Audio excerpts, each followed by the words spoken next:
मुरली में हम बच्चों को बहुत अच्छी तरह से समझा रहे हैं कि जीवन में सहज पुरुषार्थ क्या होता है।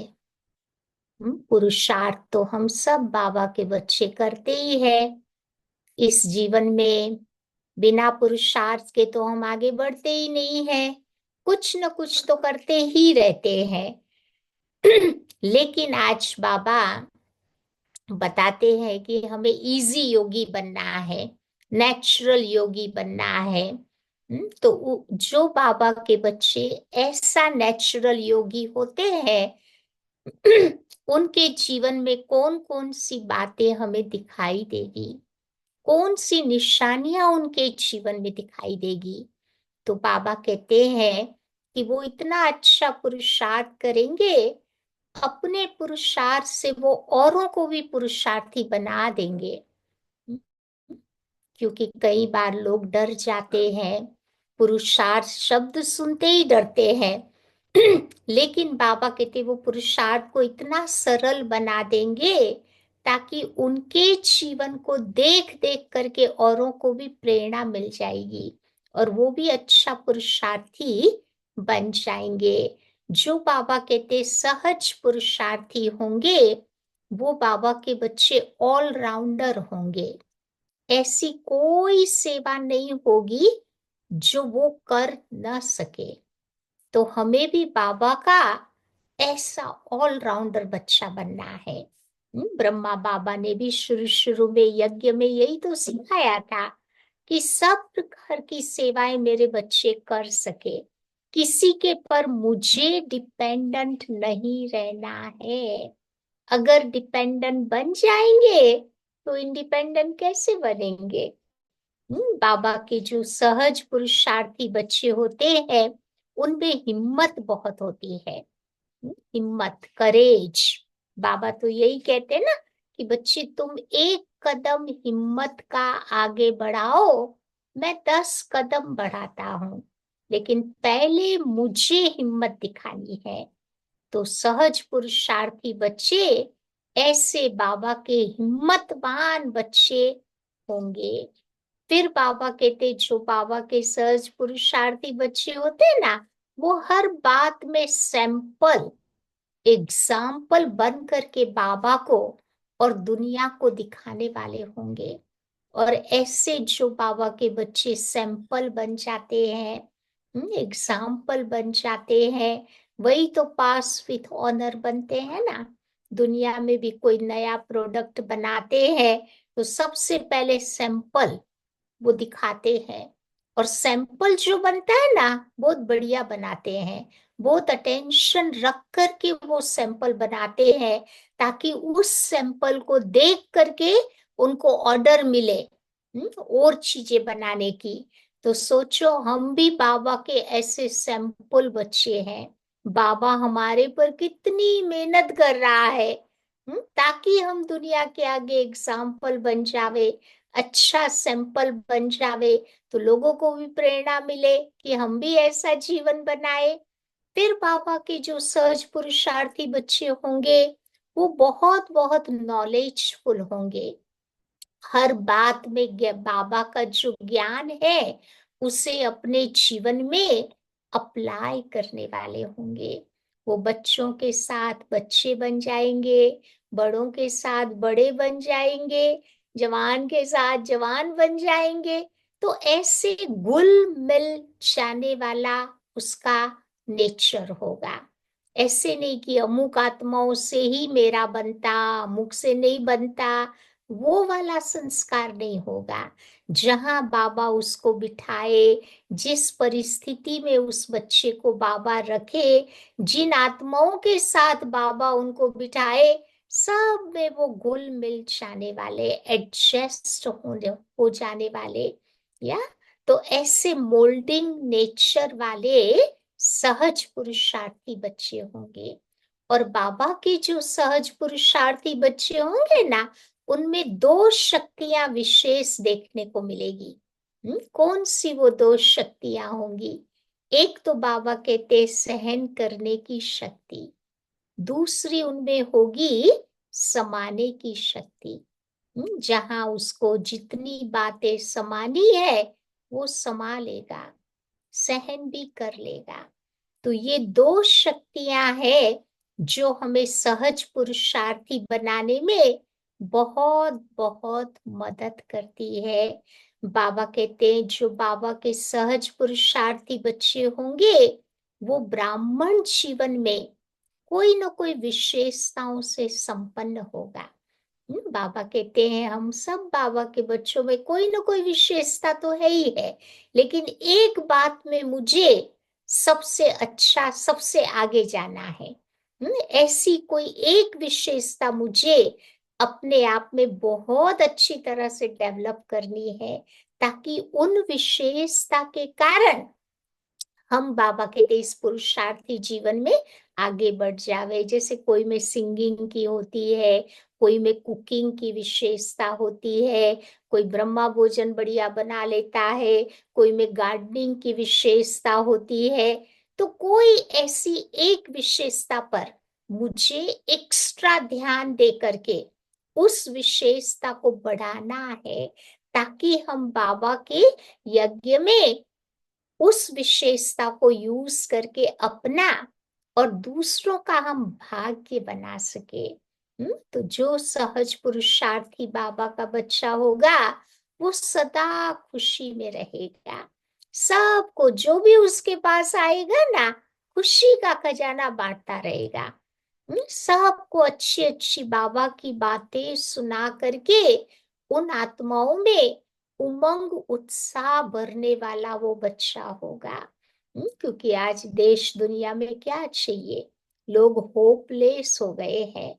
दुनिया को देखते हुए सब चाहते हैं कि कोई ऐसी होप उन्हों में जग जाए। तो बाबा कहते हैं ये सहज पुरुषार्थी बच्चे ऐसा उमंग उत्साह होपलेस को भी होपफुल बनाने वाले बच्चे होंगे। तभी तो बाबा कहते और कोई सेवा नहीं कर सको तो कोई हर्जा नहीं, बस खुश रहो, खुशी का खजाना सबको बांटते जाओ। ये सबसे बड़े ते बड़ी सेवा है। फिर बाबा कहते जो सहज पुरुषार्थी बच्चे होंगे उनके जीवन में स्वच्छता बहुत होगी। न केवल आउटसाइड एक्सटर्नल क्लेanलीनेस, बल्कि इंटरनल क्लेanलीनेस भी होगी। वो ट्रांसपेरेंट होंगे, जो अंदर में होंगे वही बाहर में होंगे, कि जिनके पर आप भरोसा कर सको, विश्वास कर सको। ऐसी ट्रांसपेरेंसी बाबा कहते चाहिए। कई बार देखो ऊपर ऊपर से तो कई लोग बहुत अच्छे दिखते हैं, बहुत मीठी मीठी बातें करते हैं, लेकिन अंदर से वो थोड़े कनिंग होते हैं, विश्वास नहीं कर सकते। लेकिन बाबा कहते ये दिल की, दिमाग की, दोनों की स्वच्छता बाबा के सहज पुरुषार्थी बच्चों में होगी। फिर बाबा कहते वो रियल गोल्ड होंगे। जो रियल गोल्ड होता है ना, उसकी एक विशेषता होती है, वो इजीली मोल्ड हो जाता है। छोटा प्लांट होता है, उसको जिस दिशा में आप मोल्ड करना चाहो मोल्ड कर लेते हैं। फिर बड़ा झाड़ हो जाता है तो कहाँ मोल्ड होता है। या तो ऐसे बाबा कहते उनमें संस्कारों को मोल्ड करने की एक विशेषता होती है। बाबा के जो सहज पुरुषार्थी बच्चे होते हैं उनके नैनों से, उनके मुख से, उनके चलन से मधुरता एक प्रत्यक्ष रूप में दिखाई देती है। और वो अपनी चाल चलन से औरों को भी ऐसा मधुर बना देते हैं। जो बाबा के सहज पुरुषार्थी बच्चा होगा वो हर बात में सार युक्त होगा। उसका जीवन बहुत सिंपल होगा, कोई बात उसके जीवन में कॉम्प्लिकेटेड नहीं होगी। कई बार कई लोग कुछ बात भी करते हैं, कुछ समाचार भी देते हैं, गोल गोल गोल गोल बोलते ही रहते हैं, है ना, पता चलता है कि उसका आदि मध्य अंत कहाँ है और सार कहाँ है। लेकिन इनके मन में स्पष्टता है, माइंड क्लियर है ना, तो जो बात बताना चाहेंगे ना वो सार रूप में बहुत स्पष्ट सरलता से वो बता देंगे तो सामने वाले को समझ में आ जाता है। तो आज बाबा ऐसे अपने सहज पुरुषार्थी बच्चों को याद कर रहे हैं कि वो बहुत साइलेंस में रहेंगे, जितना काम है उतना ही बोलेंगे, अंदर में ज्ञान का विचार सागर मंथन करते रहेंगे। तो यही सारी चीजें क्या करती है हमारे जीवन में, हमारे आयु को बढ़ा देती है। हमारे जीवन में अच्छे अच्छे गुणों की धारणा कर लेती है। तो आइए सुनते हैं आज की बाबा की 15 मार्च की मुरली है।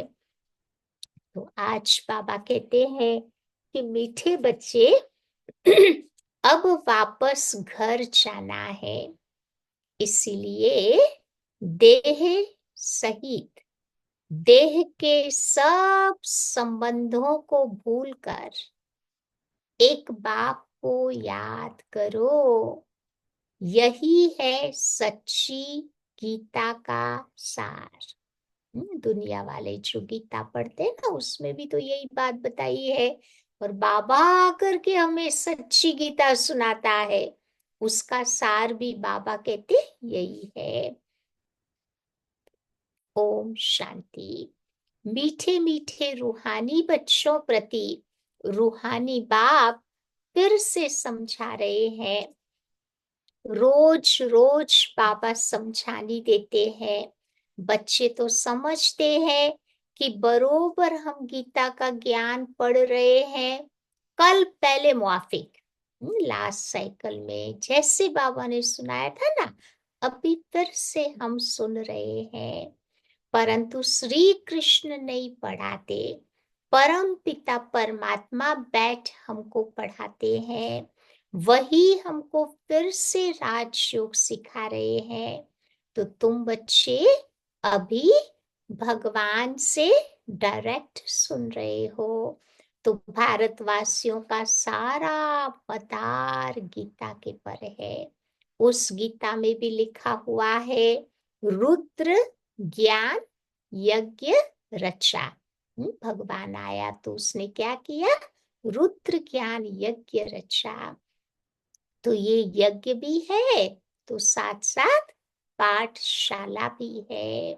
बाबा जब सच्ची गीता आकर सुनाते हैं तो हम सदगति को पाते हैं। मनुष्य इन बातों को नहीं समझते। बाप जो सर्व का सदगति दाता है, केवल उनको ही याद करना है। गीता बल पढ़ते आए हैं, परंतु रचयिता और रचना को न जानने के कारण नेति नेति करते आए हैं। न बाबा को जानते, न सृष्टि के आदि मध्य अंत को जानते।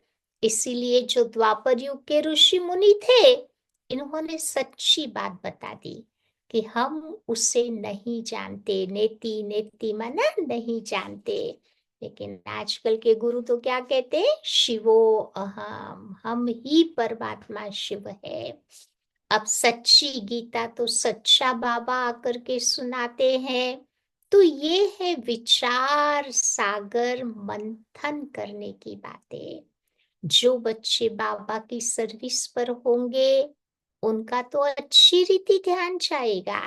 बाबा ने कहा है हर चित्र में जरूर लिखा हुआ हो।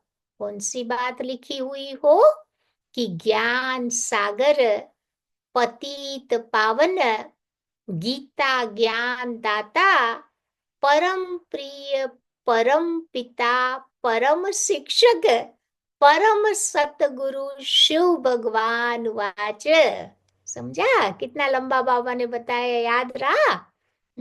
हर चित्र में लिखा हुआ हो ज्ञान का सागर पतित पावन गीता ज्ञान दाता परम प्रिय परम पिता परम शिक्षक परम सतगुरु शिव भगवान वाच्य। ये अक्षर तो जरूर लिखो जो मनुष्य समझ जाए। कौन सी बात समझ जाए कि त्रिमूर्ति शिव परमात्मा ही गीता का भगवान है, न कि श्री कृष्ण। ओपिनियन भी इस पर लिखाते हैं, हमारी मुख्य है गीता। तो बाबा तुम बच्चों को दिन प्रतिदिन नई नई पॉइंट्स भी देते रहते हैं। ऐसे नहीं आना चाहिए कि आगे क्यों बाबा ने नहीं कहा, ये सब बातें पहले बाबा ने क्यों नहीं समझाई। तो बाबा कहते बच्चे ड्रामा में ही नहीं था, क्योंकि बाबा ड्रामा को बनाने वाला है, तो वो भी तो ड्रामा के बंधन में बंधा हुआ है ना, तो ड्रामा अनुसार बाबा काम करता।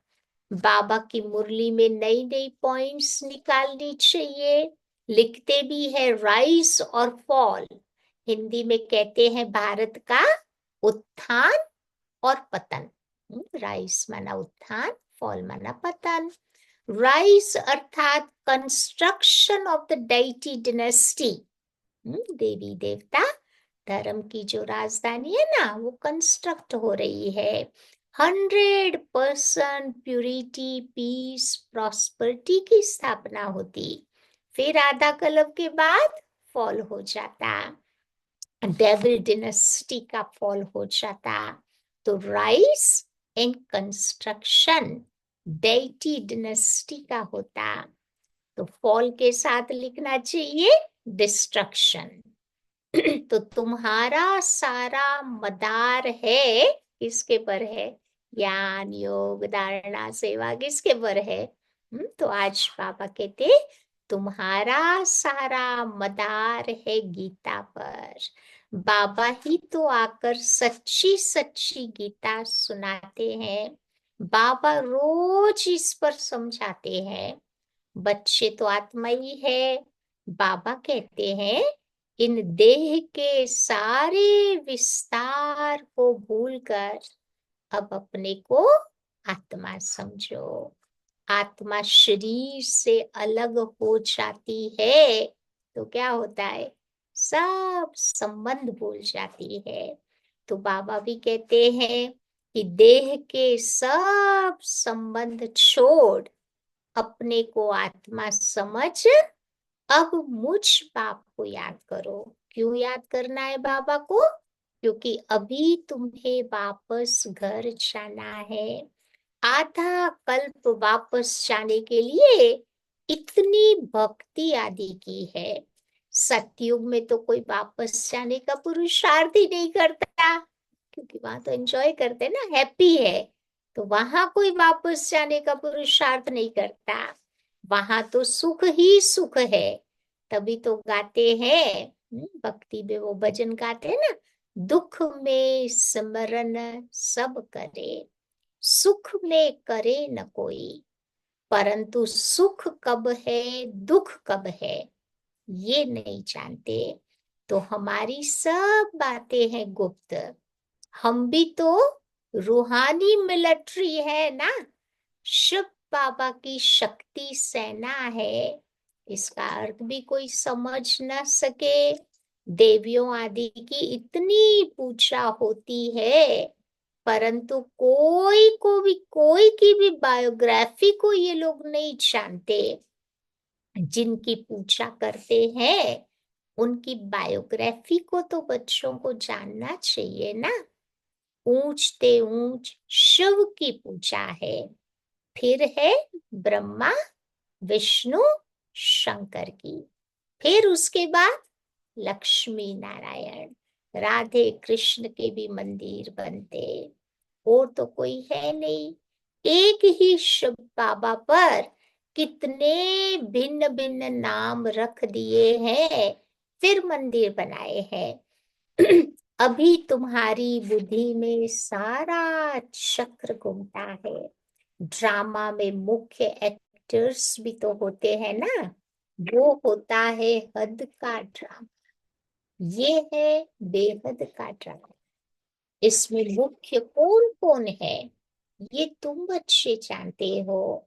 मनुष्य तो कह देते हैं कि राम जी संसार बना ही नहीं है, क्या क्या बातें बोलते हैं, उसका अर्थ न उनको पता चलता न दूसरों को पता चलता।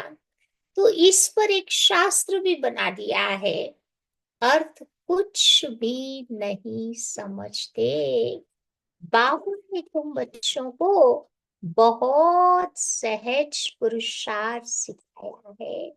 सबसे सहज पुरुषार्थ है, कौन सा है? आज बाबा सहज पुरुषार्थी बनाने आए हैं ना। सबसे सहज पुरुषार्थ कौन सा है? हम्म? तो बाबा कहते बच्चे तुम बिल्कुल चुप रहो। जितनी जरूरत है उतना ही बोलो, एक्स्ट्रा नहीं बोलो, ये तो गड़बड़ी सारी वही हो जाती है ना। तो बाबा कहते चुप रहने से ही बाप का वर्षा ले लेंगे। खाली तन का चुप नहीं रहना है, मन का भी। दोनों का मौन चाहिए, मन का और तन का। तो बाबा कहते बाबा को तुम्हें चुप रह करके याद करना है, सृष्टि चक्र को भी याद करना है। बाबा की याद से तुम्हारे विकर्म विनाश होंगे, तुम बच्चे निरोगी बन जाएंगे, तुम्हारी आयु भी बड़ी हो जाएगी। बाबा को याद किया ना चुप रह करके, तो ये सारे फायदे हो जाएंगे। चक्र को जानने से चक्रवर्ती राजा बनेंगे। अभी तो हो नरक के मालिक, फिर बाबा आया है तुम बच्चों को स्वर्ग का मालिक बनाने। स्वर्ग के मालिक तो सब बनते हैं, परंतु उसमें है पद, स्टेटस होते हैं ना, तो अलग अलग पद होते हैं। तो जितना तुम बच्चे आप समान बनाएंगे उतना उच्च पद मिलेगा। अविनाशी ज्ञान रत्नों का दान ही नहीं करेंगे तो बताओ रिटर्न में तुम्हें क्या मिलेगा? कोई शाहूकार बनते हैं तो कहा जाता है ना, इसने पास्ट जन्म में बहुत अच्छा दान पुण्य किया हुआ है। कोई कोई का जन्म अच्छे घरों में होता है ना, तो लोग ऐसे बोलते हैं कि आत्मा बहुत अच्छे कर्म करके आई है।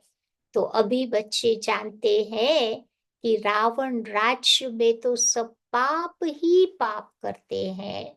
सबसे पुण्य आत्मा है श्री लक्ष्मी नारायण। हाँ, ब्राह्मणों को भी ऊंचा रखेंगे, जो सबको ऊंचा बनाते हैं। तो वो प्रारब्ध हो गई ना। तो ये ब्रह्मा मुख वंशावली ब्राह्मण कुलभूषण श्रीमत पर ये श्रेष्ठ कार्य कर रहे हैं। हम ऑर्डिनरी ब्राह्मण नहीं है, परंतु ब्रह्मा मुख वंशावली ब्राह्मण कुलभूषण। सब कास्ट में आप देखो ब्राह्मणों को ऊंचा रखते हैं ना, तो ऐसे कुलभूषण श्रीमत पर ये श्रेष्ठ कर्तव्य करते हैं। ब्रह्मा का नाम है मुख्य, त्रिमूर्ति ब्रह्मा कहते हैं ना। अभी तो तुमको हर बात में त्रिमूर्ति शिव कहना पड़े, क्योंकि आजकल अपने को शिव भी बहुत कहलाते हैं ना। तो बाबा कहते त्रिमूर्ति शिव बोलो। जो ब्रह्मा द्वारा स्थापना, शंकर द्वारा विनाश, ये तो गायन है ना। विराट रूप भी बताते हैं, परंतु उसमें न तो शिव को दिखाते न ब्राह्मणों को दिखाते। विष्णु के विराट रूप का चित्र भक्ति मार्ग में दिखाते हैं। उसमें न शिव बाबा को दिखाते न ब्राह्मणों को। अभी तुम बच्चों को ये सब बातें बैठ समझाना है। तुम्हारे में भी यथार्थ रीति मुश्किल कोई की बुद्धि में बैठता है। बाबा तो अथाह पॉइंट्स देते हैं, जिसको टॉपिक्स भी कहते हैं। कितनी टॉपिक्स तुम बच्चों को मिलती रहती है। सच्ची गीता भगवान के द्वारा सुनने से मनुष्य से देवता, विश्व के मालिक बन जाते हैं। तो देखो बच्चे टॉपिक कितनी अच्छी है, परंतु बाबा बहुत बढ़िया बढ़िया टॉपिक्स बताते हैं ना, परंतु बाबा कहते समझाने का भी अक्ल चाहिए। ये बात क्लियर लिखनी चाहिए जो मनुष्य समझे और फिर पूछे। मनुष्य को ये सब बातें बाबा कहते इजीली समझ में आ जावे।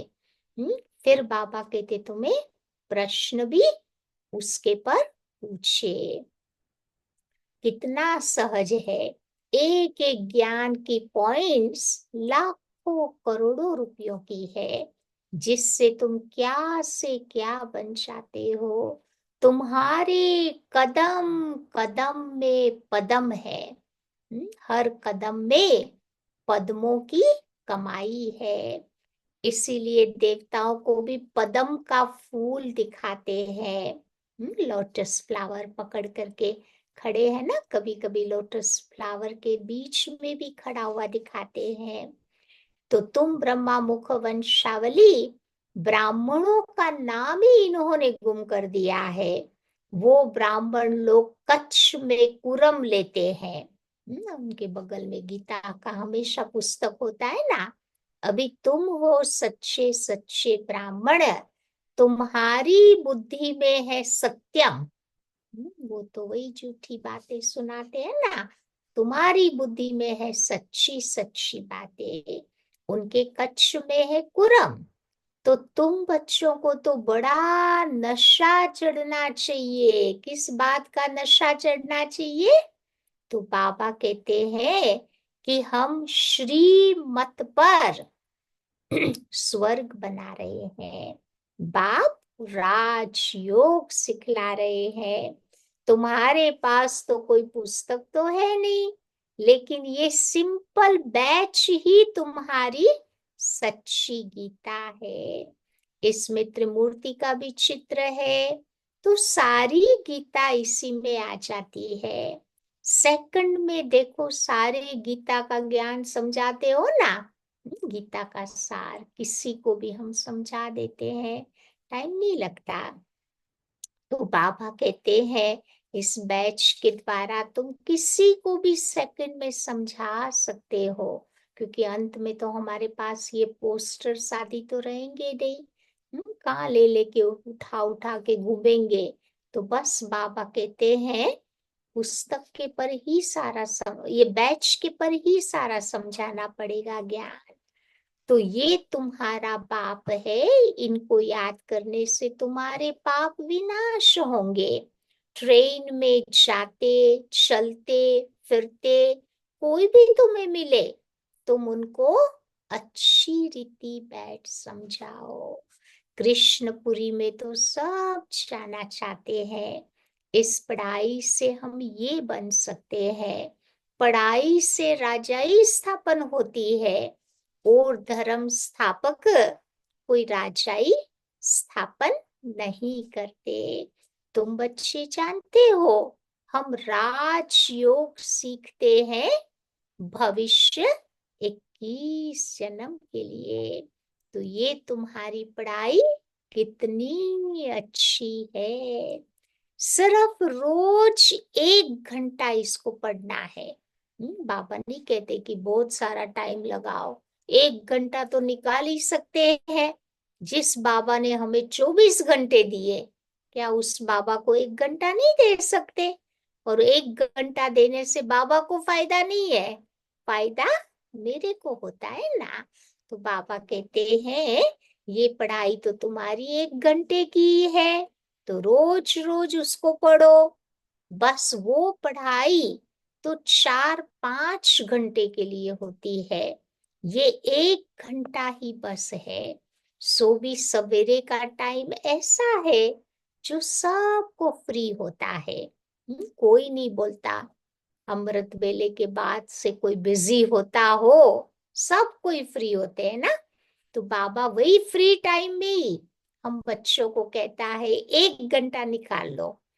कभी अपने आलस्य के कारण हम लोग नहीं पढ़ते हैं, वो अलग बात है, लेकिन उस समय कोई बिजी नहीं होता। तो बाबा कहते बस ये 1 घंटा ही बस है। सो भी सवेरे का टाइम ऐसा होता है, सबको फ्री होता है। बाकी कोई बांधेले होते हैं, सवेरे नहीं आ सकते, तो और टाइम उनके लिए रखे। कोई कोई के घरों में बंधन होता है, बाबा के घर आने नहीं देते हैं उनको, तो फिर बाबा कहते हैं उनके लिए फिर और टाइम पर बुलाओ। तुम्हारा बैच लगा हुआ हो, कहाँ पर भी जाओ, बाबा का तुम पैगाम देते जाओ। अखबारों में कोई बैच थोड़ा डाल सकते हैं, एक तरफ का डाल सकेंगे। मनुष्य ऐसे तो समझ भी नहीं सकेंगे सिवाय समझाने से। सेंटर पर भी आते हैं, हमारे चित्र को देखते हैं, तो फिर इजीली समझ जाते हैं। ऐसे बिना चित्र दिखाए उतना नहीं समझते।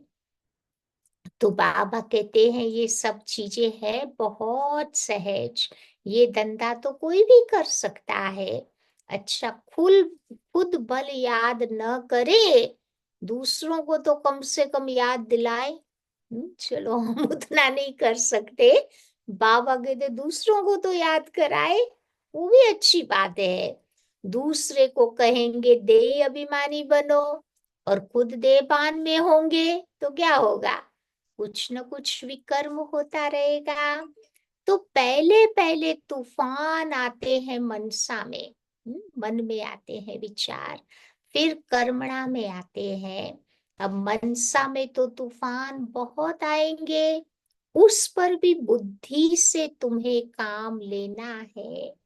कभी भी बुरा काम नहीं करना चाहिए।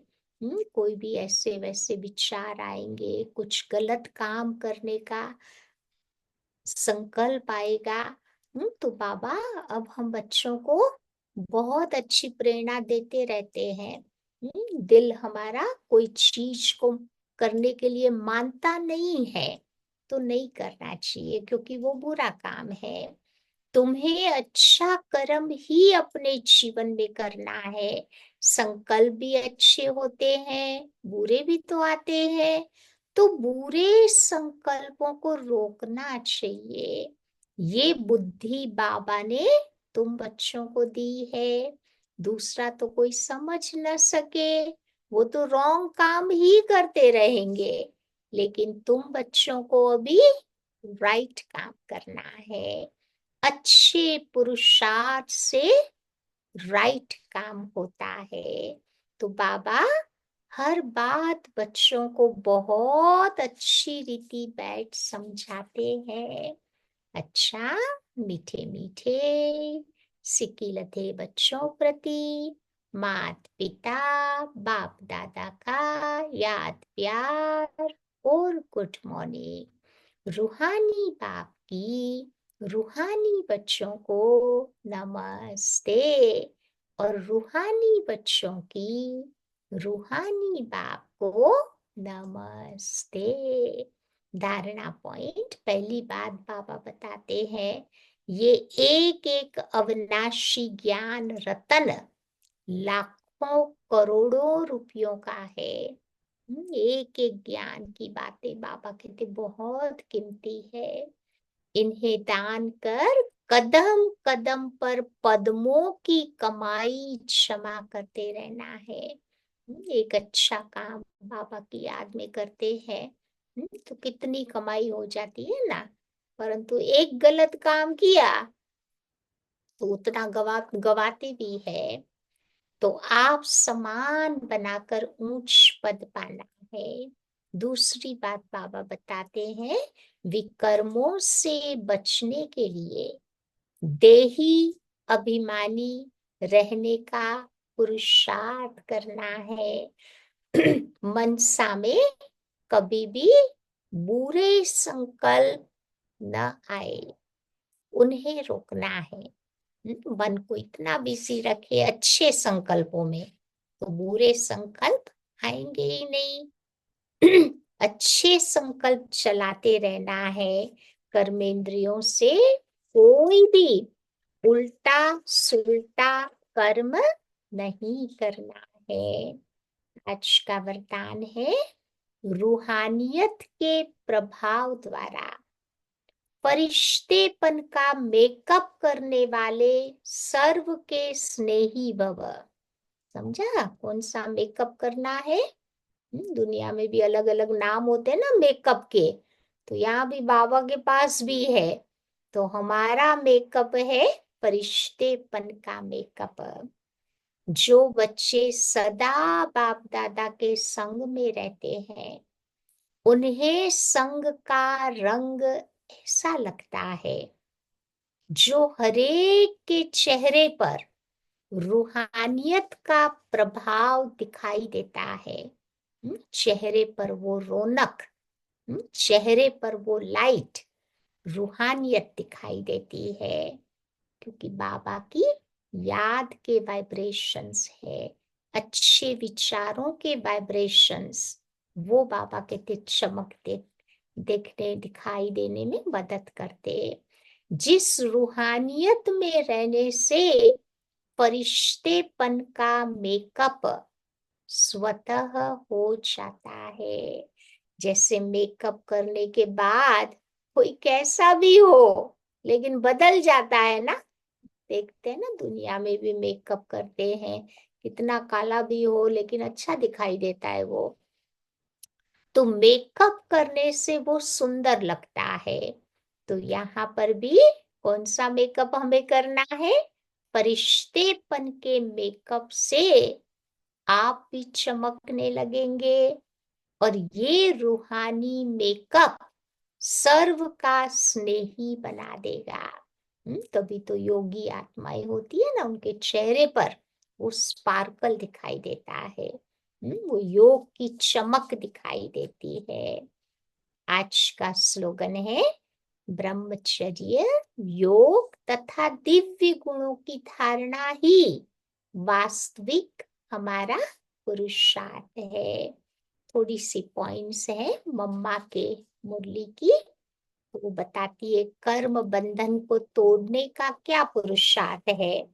बहुत मनुष्य प्रश्न पूछते हैं कि हमें क्या करना है, कैसे अपना कर्म बंधन तोड़े।